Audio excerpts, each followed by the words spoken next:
Financial planning and forecasting. Now, in this chapter, I will discuss to you the definition of financial planning and forecasting, its importance to a business, and the financial statements used in forecasting. Now, what is financial forecasting? So, it estimates the future financial outcomes for a company. They are used to develop projections for profit and loss statements, balance sheets, and other cash flow forecasts. Now, in other words, financial planning or forecasting is the process of predicting a firm's short-run cash needs and profit or financial position. Its outcome are short-term financial plans with periods usually ranging from 6 months to 1 year. Now, in financial forecasting, we have different aspects to look into, and these are the cash planning, which is forecasting the need for cash, forecasting the future profitability, and forecasting the needs for financing or any additional funds needed.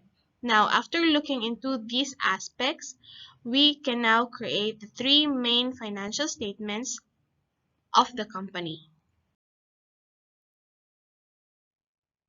Now, we have two methods of financial forecasting. First is the pro forma financial statement and the percent to sales method.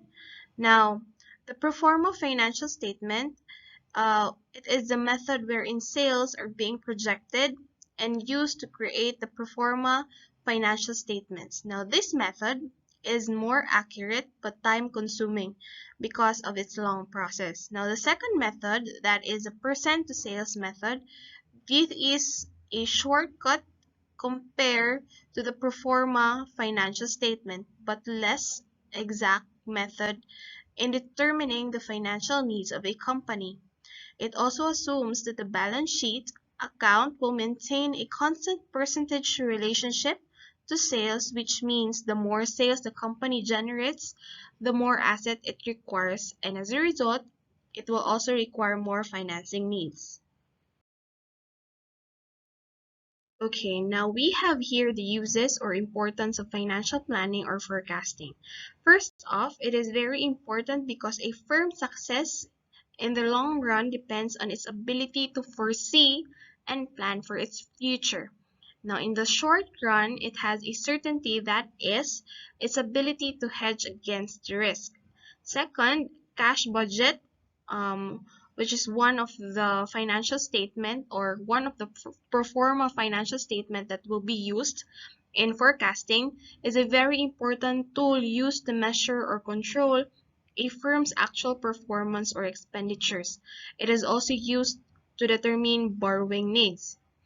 Third, financial plans are required by bankers and other lenders to determine whether to extend loan to a firm. And lastly, pro forma balance sheets provide information as to future capital or financing needs of a firm. Now, when we project future sales, we base it into two kinds of factor. First, the external factor and the internal factor. Now, first is the external factor, which includes first the recession or boom.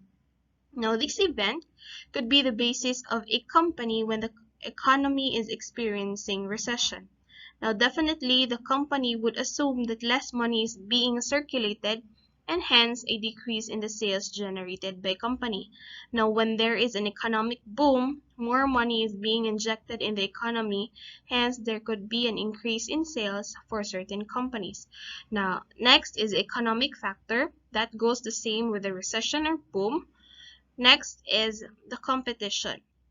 Now, for competition, when there is high competition within the same industry, definitely the company would assume that there could be a decrease in the future sales, and the opposite will say otherwise. Next is the technology.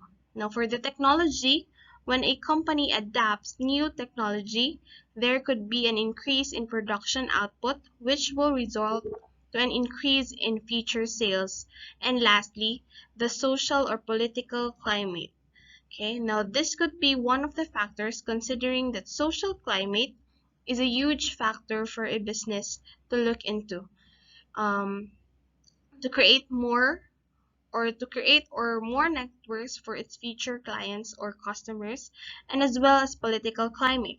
Now, for the internal factor here, sales forecast will base on the census of forecast from all sales channels, and then adjustment of sales managers based on its expertise, and then the profit target, the production capacity, the manpower availability. Now, definitely or basically, these factors will come from its internal um, environment of a company.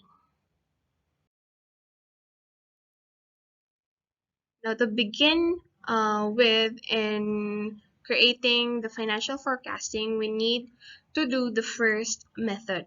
That is the pro forma financial statements. Now, first is we need to follow the steps in creating a pro forma income statement. First is we need to establish sales projection. Now, in this, there are different circumstances in a company wherein there could be a decrease or increase in sales in the future. Afterwards, after we have already determined the projected sales for the future year or the succeeding year, we can now be able to determine the production or purchase schedule. Now, in this, we will be able to know how many units that the company needs to produce in able to reach the goal or to reach the goal that they are aiming when they established their sales projection. Afterwards, the company can already forecast other expenses, and then lastly, it can determine its profit based on its sales projection. Okay, so let's have here an example. First is the Goldman Corporation. So first off, we need to look into its projected sales. Okay, now this is the projected wheel and caster sales of Goldman Corporation.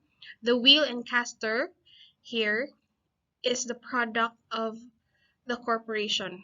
Okay, these are the product of the corporation. So from its projected sales, it projected or forecasted a quantity of 1,000 and then a caster of 2,000. Okay, then the sales price is 30 pesos and caster is 35 pesos. Then it will have a sales revenue of 30,000 for wheels and 70,000 for the caster. And it has a total sales of 100,000. So basically, the Goldman Corporation is forecasting, or its aim or its goal is to have a total sales of 100,000 in the future. Okay. Next is we have here the stock of beginning inventory. So we need to see how much um, is the balance of its beginning, how much is the balance of its inventory um, after we have already projected the quantity that we need or that the Goldman Corporation needs to produce to achieve its goal. Okay, so in the beginning inventory, its quantity for the wheels is only 85 and caster is 180, which the cost is 16, and for the caster its cost is 20. So the total value of the inventory for the wheels is 1,360 and the caster is 3,600. Now it has also a total inventory of 4,960. Okay, so since we already have the data of the sales projection of the Goldman Corporation as well as the beginning inventory, we will now compute for the production requirement schedule of the Goldman Corporation. Okay, now in this schedule, we will be able to know how much or how many new inventory or new stocks will the Goldman Corporation produce in order to achieve its projected sales. Now, here in the production schedule, we have here the projected sales in units. That is, the figure will follow on the next slide. Add up the desired ending inventory less the beginning inventory, that is equal the production requirement. Okay, so given the data, here is the production requirement schedule of Goldman Corporation. So for the wheels, its projected unit sales again is 1,000, and then its desired ending inventory, which is assumed as or 10 assumed to represent 10% of the unit sales for the time period. So that is what 10% of 1,000, that is 100, less the beginning inventory of 85. So the units to be produced is 1,015 for the wheels. And for the caster, its projected unit sales is 2,000, and then its desired ending inventory is 10% of 2,000, that is 200, less beginning inventory, which is 180, and then the units to be produced is 2,020. So now, since we already have the production requirement schedule, afterwards, we will now project the unit costs per, um, per item based on the uh, units to be produced or the new production requirements of the Goldman Corporation.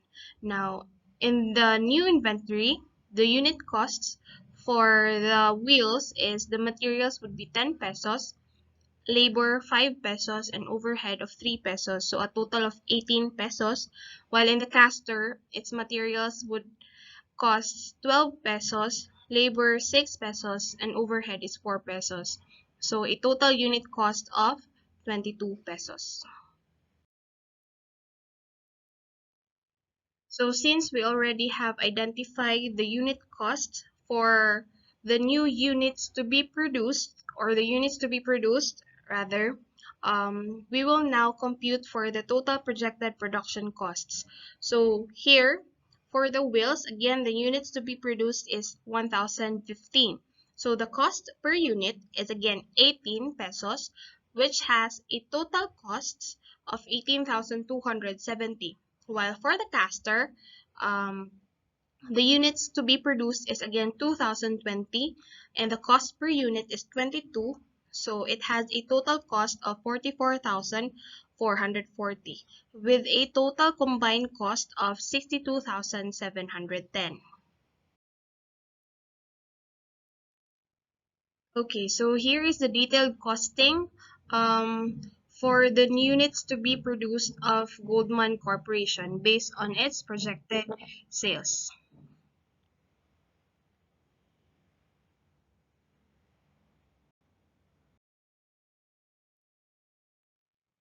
Now, since we already have the data for the new, or the data for the costs of the new inventory, as well as the unit cost for the old inventory, we can now determine its gross profit by allocating its manufacturing costs.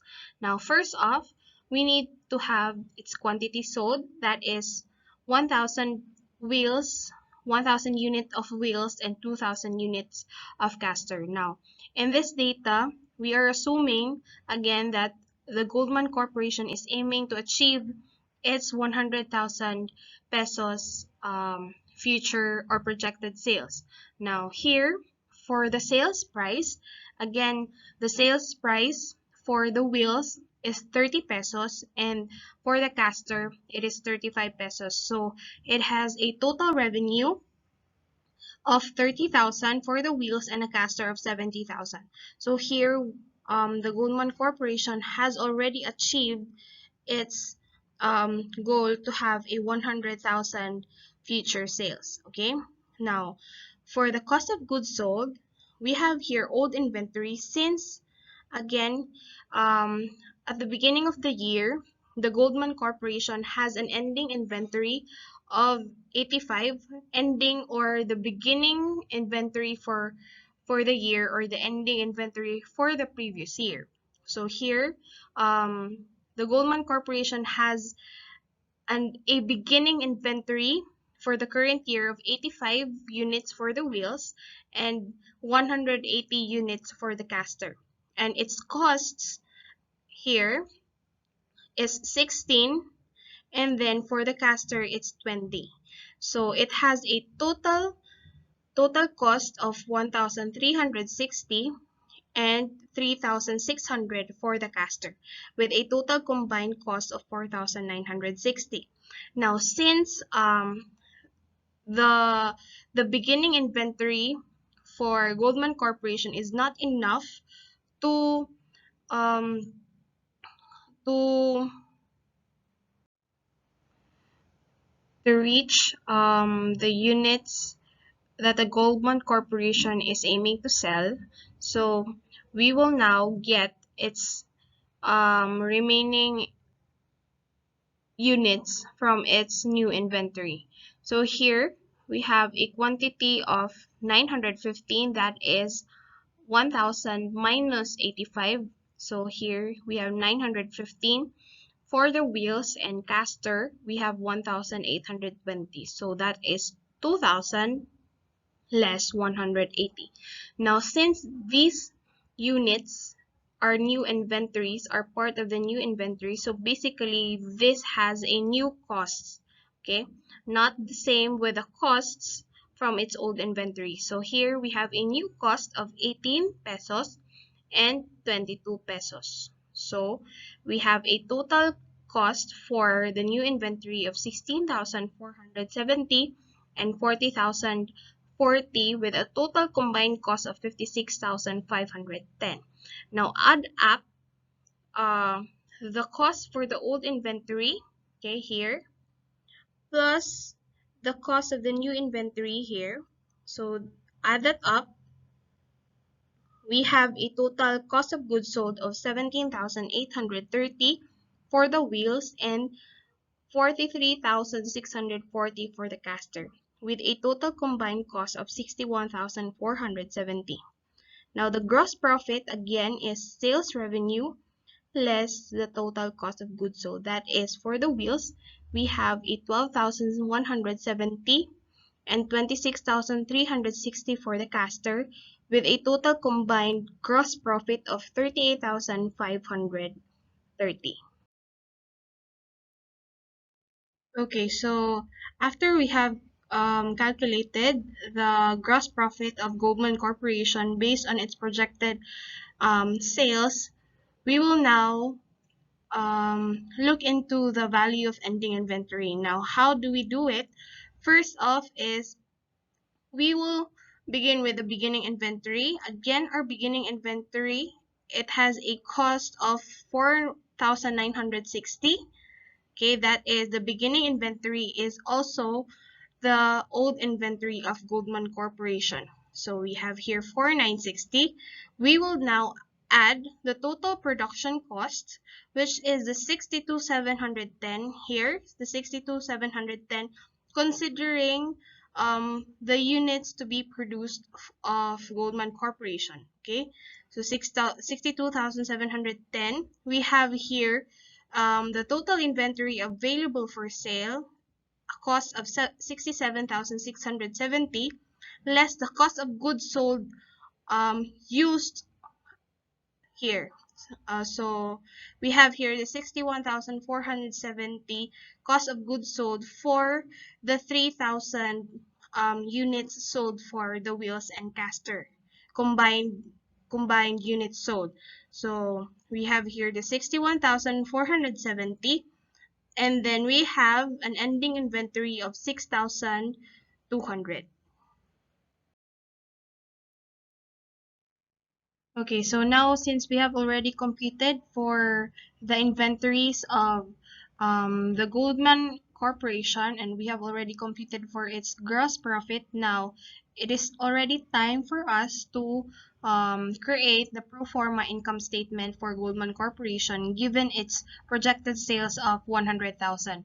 Now here, the sales revenue against 100,000, and then its costs of goods sold that was discussed earlier, it is 61,470.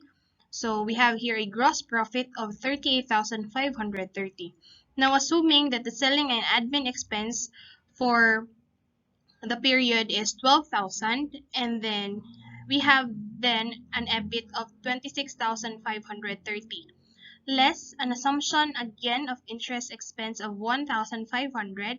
So we have here an earnings before taxes of 25,030.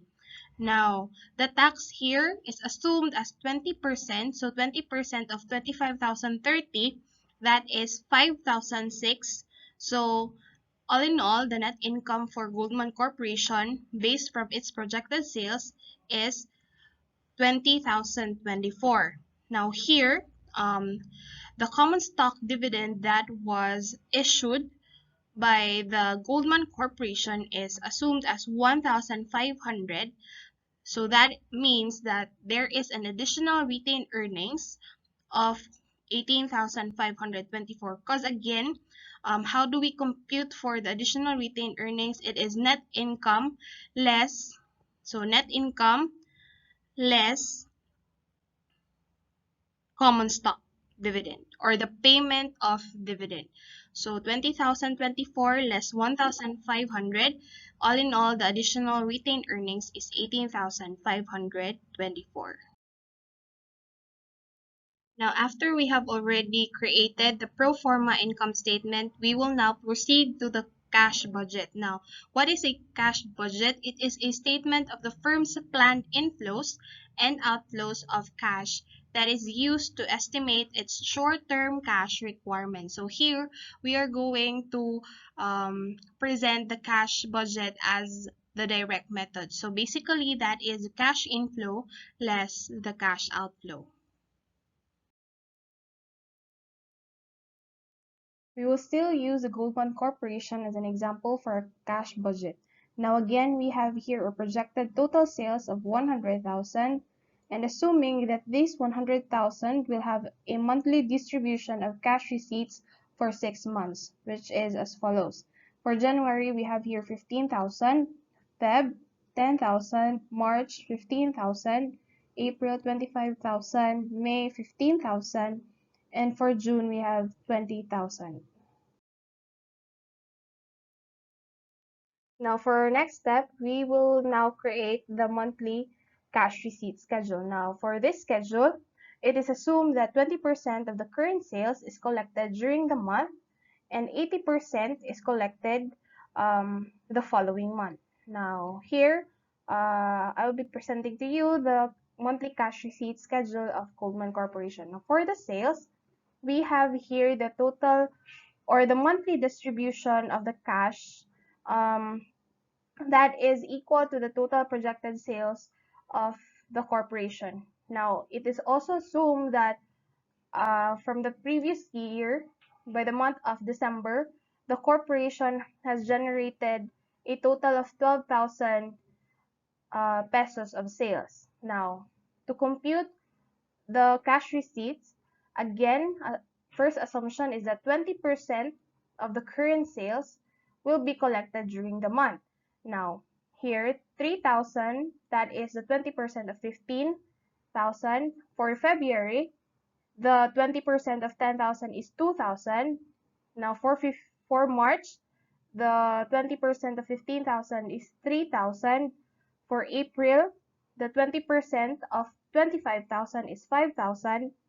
For May, the 20% of 15,000 is 3,000. And for June, the 20% of 20,000 is 4,000. Next is the 80% balance will be collected from the previous month's sales. Okay, now here in January, since we have a given previous month sales of 12,000. So 12,000 multiplied by 80%, that is 9,600. Now for February, 15,000 multiplied by 80%, that is 12,000. For March, that is 10,000 times 80% makes 8,000. For April, 15,000 times 80%, that is 12,000. Now for May, 25,000 multiplied by 80%, that is 20,000. And for June, we have here 15,000 multiplied by 80%, and we have here 12,000. So here is the total cash receipts or total monthly cash receipts of the Goldman Corporation.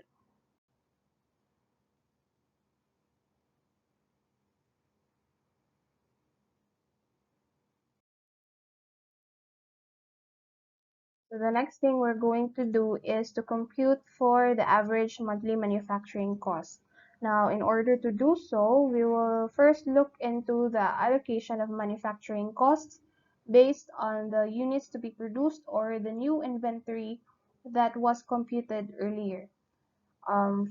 First is we will identify the total costs of the manufactured goods. Now, first is the materials. We have here 34,390.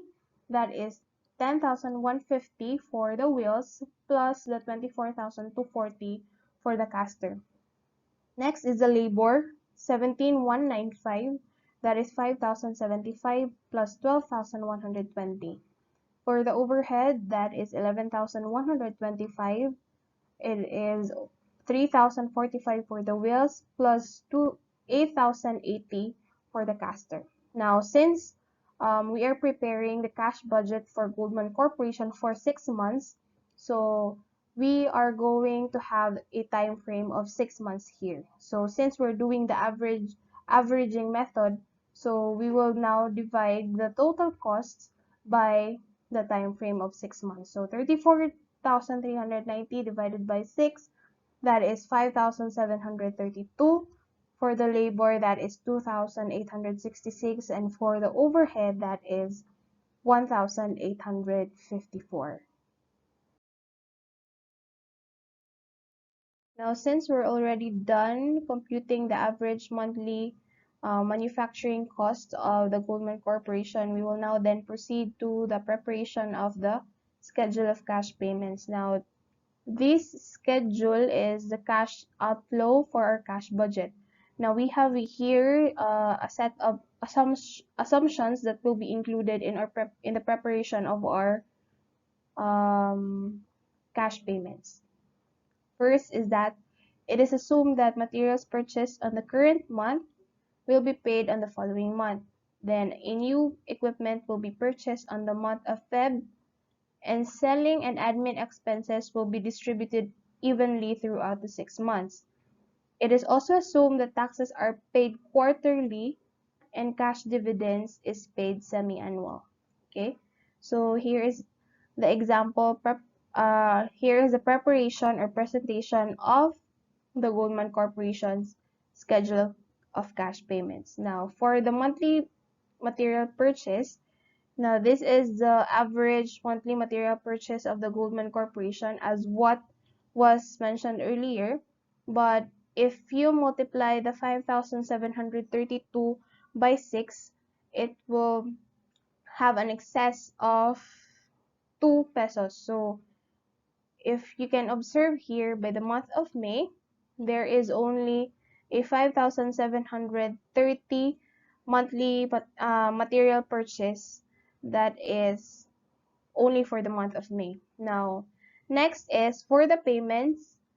The payments of materials again is that the prior month's purchase. So for January, since we have a monthly purchase of materials for December of 4,500, that will now be paid on the month of January. Now for the Feb, we will have a payment of 5,732. Same with March, April, May, and for June we have 5,730. Now for the monthly labor cost, we will be paying it uh, same on the 6 months, so 2,866. Same with the monthly overhead. Now, for the selling, general, and admin expenses that was mentioned in the income statement or the pro forma income statement, that was 12,000. So, since it is again distributed evenly throughout the 6 months, so 12,000 divided by 6 months, we have here 2,000 every month. Now, for the taxes, it is again paid in two equal payments. So, since we have a tax of 5,000, 5,000 plus. So we have here, since it is being paid quarterly, so first quarter that is ending by March. So tax here is 2,503. And then for the second quarter, we have here 2,503 as well. For the cash dividend that is being paid semi-annual, so here, since we have a cash dividend of 3,000, we have here the 1,500. Okay. And then the new equipment purchased, again, it is being purchased on February, and first is a February, and on June we have here 10,000. So here is our total cash payments for the 6 months. Now, since we already have prepared our cash inflow or the cash receipt schedule and the cash payment schedule, we can now then proceed to the preparation of our net cash flow or the monthly cash flow of the Goldman Corporation. Now here, basically again, as what I have said in the previous presentations, we have two kinds or two methods of preparing the cash flow, that is the direct method and the indirect method. So here in this topic or lesson, we will be preparing our cash flow or the cash budget based on the direct method. That is basically the cash inflow less the cash outflow. So here, this is the cash inflow, that is the cash receipts, and this is the cash outflow, that is the total cash payments. So here, for January, we have 1,380. For Feb, we have negative 6,452. For March, we have negative 3,955. For April, we have 4,548. For May, we have 10,548. And for June, we have negative 11,953. Now, since we already have prepared the cash flows or the schedule of cash flows for the Goldman Corporation, we will now then proceed to its cash budget. Now, for the cash budget, we are going to assume here that the corporation has a beginning balance or cash balance of 5,000 and it desires a minimum monthly ending cash balance of 5,000 pesos. Now, in this, the Goldman Corporation wants or desires a minimum cash balance of 5,000 monthly. Okay, so here's the preparation of the cash budget for the Goldman Corporation. Now, for January, since we have here the net cash flow of 1,380, we add up the cash balance for the beginning cash balance of 5,000, which is part of our assumption. And then we got here a cumulative cash balance of 6,380. Now, since it is above the minimum cash balance that the Goldman Corporation desires, so the corporation doesn't need to acquire any loan to achieve its goal of having the minimum balance of 5,000. For Feb, um, the net cash flow here is negative 6,452. Then our beginning cash balance for Feb is our ending balance of January. So that is 6,380. Now, the cumulative cash balance here is only 72 pesos.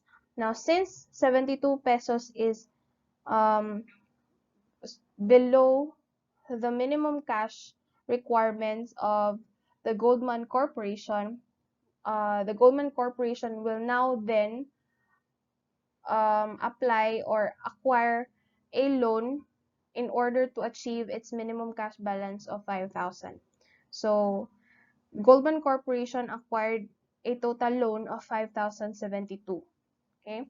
For March, the cash or the net cash flow is negative 3,955. We add up the beginning balance, that is ending balance of Feb, of 5,000. So we have here a cumulative balance of 1,045. Now, since 1,045 is still below the minimum requirement or the minimum desired amount of the Goldman Corporation, we will now then add up or add the acquisition of monthly loan by 3,955 in order to achieve the 5,000 monthly ending cash balance of 5,000. Okay, so now our cumulative loan balance here is already 9,027. That is 5,072 plus 3,955. Now for April, we have here a net cash flow of 4,548. Add the cash beginning of 5,000. Now the cumulative cash balance here is now 9,548. That is above the minimum cash balance or cash ending balance of 5,000. So since the Goldman Corporation desires at least 5,000 for its cash, they can now repay its monthly loan by 4,548. So here, the cumulative loan balance will now have a balance of 4,479. For May, the net cash flow here is 10,548 plus the cash balance of 5,000. And then we have here a cumulative cash balance of 15,548. That is again above the desired minimum monthly ending cash balance of 5,000. So since we have an excess cash here, we can now repay or fully paid our loan balance or the monthly loan of Goldman Corporation. So less the remaining balance of 4,479. So we have here a remaining balance for May, cash balance of 11,069. Now for June, we have a net cash flow of negative 11,953. So the beginning balance again is 11,069. So we have here a cumulative balance or cumulative cash balance of negative 884. That is below the desired minimum monthly ending cash balance of 5,000. So in order to again achieve the minimum cash balance, we will now again acquire a monthly loan of 5,884. Now for June, we have again a cumulative loan balance of 5,884. Okay, now since we're already done with the preparation of our cash budget, we can now then proceed with the preparation of our pro forma balance sheet. Now, before we can create our pro forma balance sheet, we will first take a look at the balance sheet of Goldman Corporation for the previous year.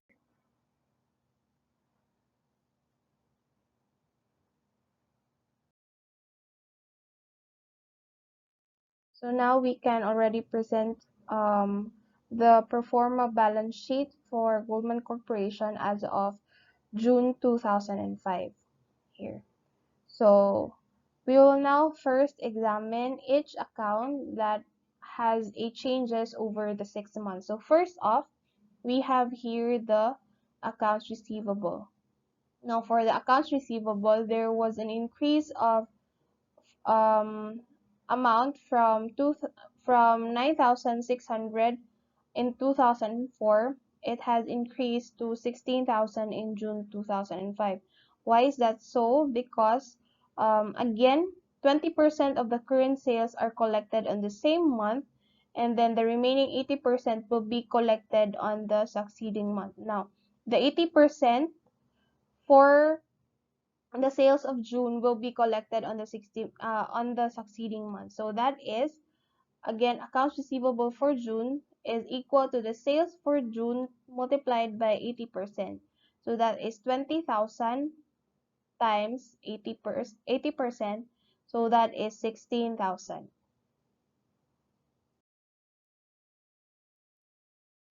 Next is we have here the inventory. Um, there was already also an increase of the inventory account from 4,916 2004. It increased to 6,200 in June 2005.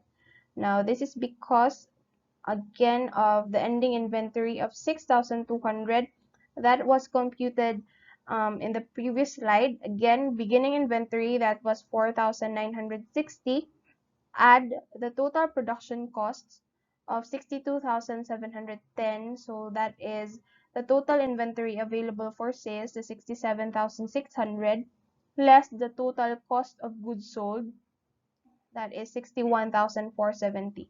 So Goldman Corporation here will have an ending inventory of 6,200. Now for our next account, we have here the plant and equipment. Okay, so for the plant and equipment, there is also an increase in its amount. From 2004, it is only 27,740. Now in June 2005, it has already increased to 45,740. That is because, again, if you can still remember, the Goldman Corporation assumed that there was a new or there was an additional purchase of plant and equipment for the month of Feb, that is 8,000, and for the month of June, that is 10,000. So here is a computation for the new plant and equipment. So 27,740 plus 18,000, that is 45,740. Next is we have here the accounts payable.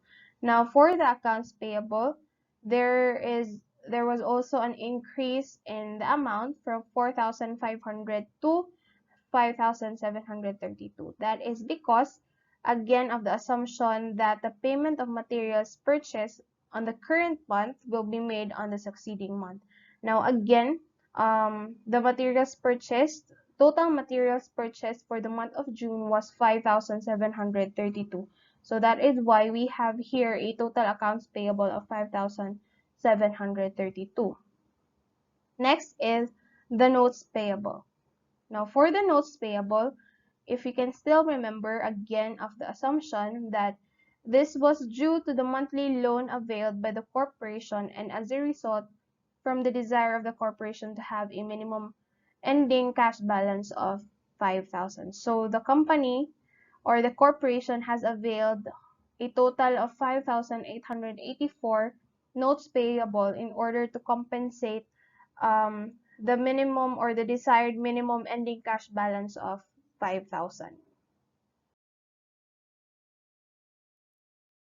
For the last account in our balance sheet, we have here the retained earnings. Now again, in order for us to compute for the retained earnings, it is retained earnings beginning, that is the retained earnings for 2004, which is 20,500, add the net income that was computed in our pro forma income statement, that is 20,024, less the dividend payment of 1,500. That 1,500 is also part of the pro forma income statement that was presented a while ago. So we have here a retained earnings ending balance of 39,024.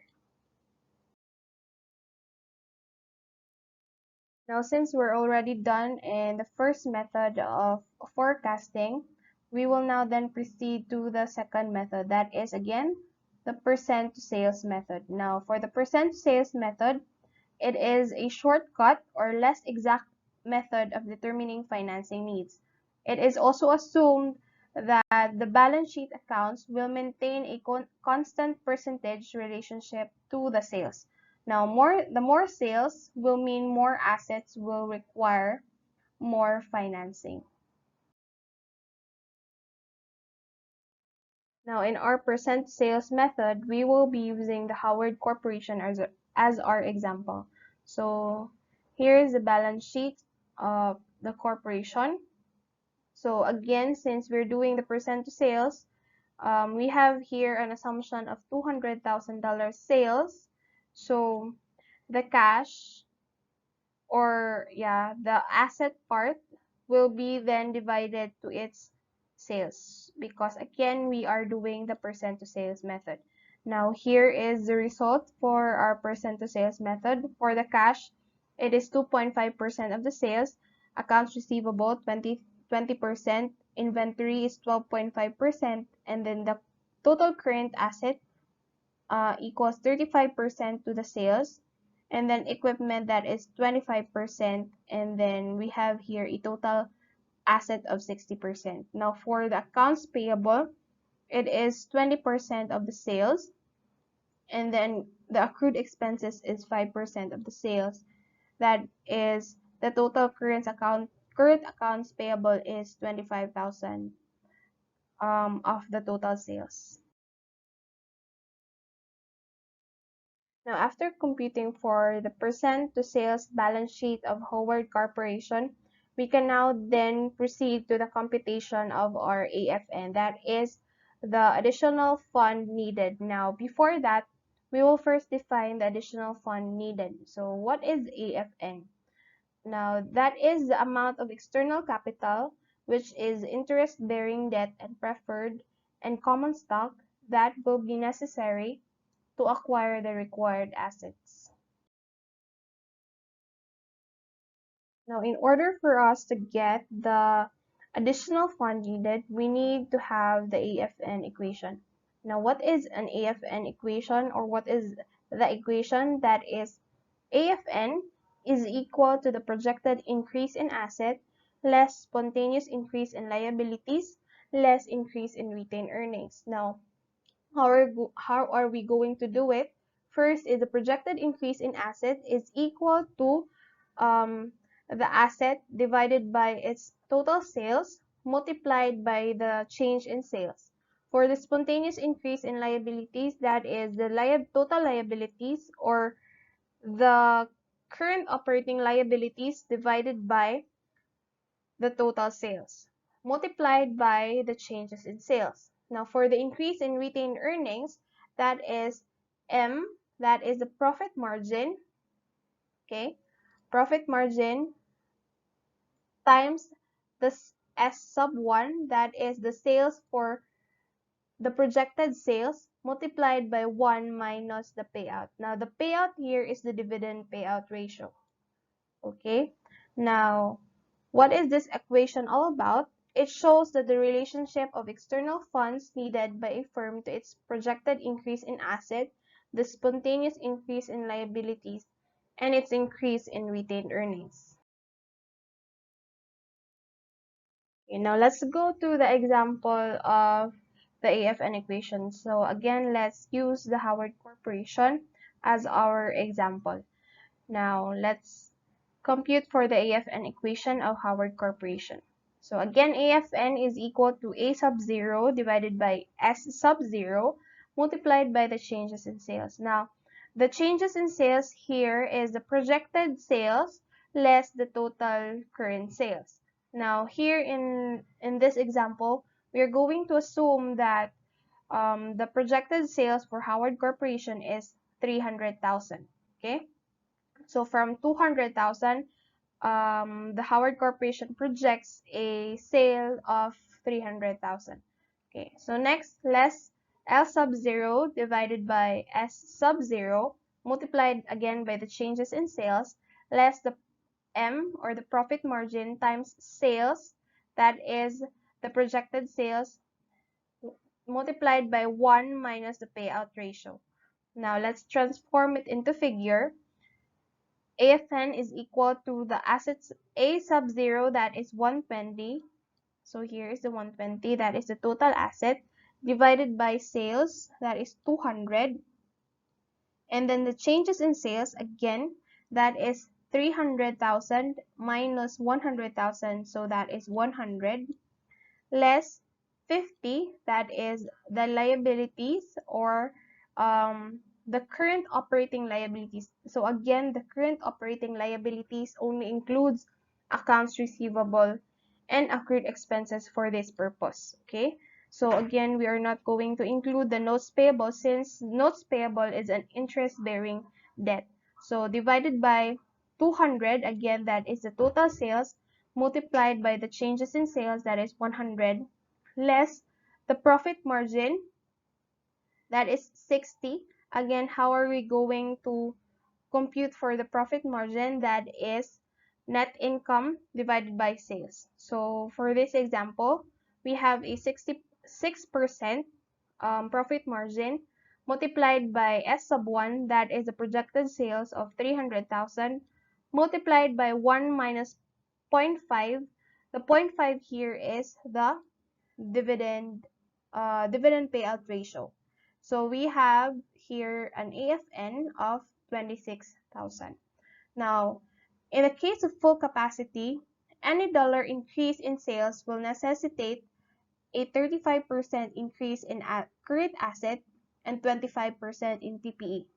Of this 60%, 25% will be automatically financed through accounts payable and accruals, leaving 35% to be financed by profit or additional outside source of financing.